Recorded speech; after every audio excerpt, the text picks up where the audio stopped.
Hi friends, எல்லோரும் எப்படி இருக்கீங்க? இது மாதிரி புஸ் புஸ்னு பூரி உப்பி வரணுமா? அதுக்கு என்ன பண்ணணும்னா, நம்ம மாவு எடுத்து ஒரு 1/2 ஹவர் நம்ம மாவு எடுத்து பிசைஞ்சிட்டு 1/2 ஹவர் விட்டணும். கொஞ்சமாக பால் ஊற்றி பிசைஞ்சிக்கிட்டோம். கொஞ்சமாக ஒரு 1/4 டம்ளர் பால் ஊற்றி, வேறு எதுவும் ஆட் பண்ணல. கோதுமை மாவில் தான் இந்த பூரி நாங்கள் ரெடி பண்ணோம். பால் ஊற்றி உப்பு போட்டு நல்லா பிசைஞ்சு ஒரு 1/2 ஹவர் விட்டுட்டு, அதுக்கப்புறம் குட்டி குட்டி உருண்டையாக எடுத்து நல்லா மெலிசாக தேய்ச்சி, இது மாதிரி எண்ணெய் நல்லா சூடானதுக்கு அப்புறம் பூரி போட்டு அதில் நல்லா எண்ணெயை ஸ்ப்ரெட் பண்ணிட்டோன்னா இப்போது உப்பி வந்த மாதிரி நல்லா புஸ் புஸ்னு உப்பி வரும். சாஃப்டாக இருக்கும் சாப்பிட்றதுக்கு. நல்லா மெலிசாக தான் தேய்ச்சி போடணும். திக்காக தேய்ச்சி போட்டோன்னா நமக்கு சாப்பிடும்போது ஒரு மாதிரி ரஃப்பாக இருக்கும்.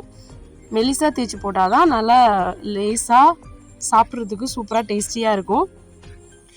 இந்த வீடியோ உங்களுக்கு பிடிச்சிருந்துச்சின்னா லைக் பண்ணுங்கள். புதுசாக பார்க்குறவங்க நம்ம சேனலை மறக்காமல் சப்ஸ்கிரைப் பண்ணிவிடுங்க. தேங்க்யூ.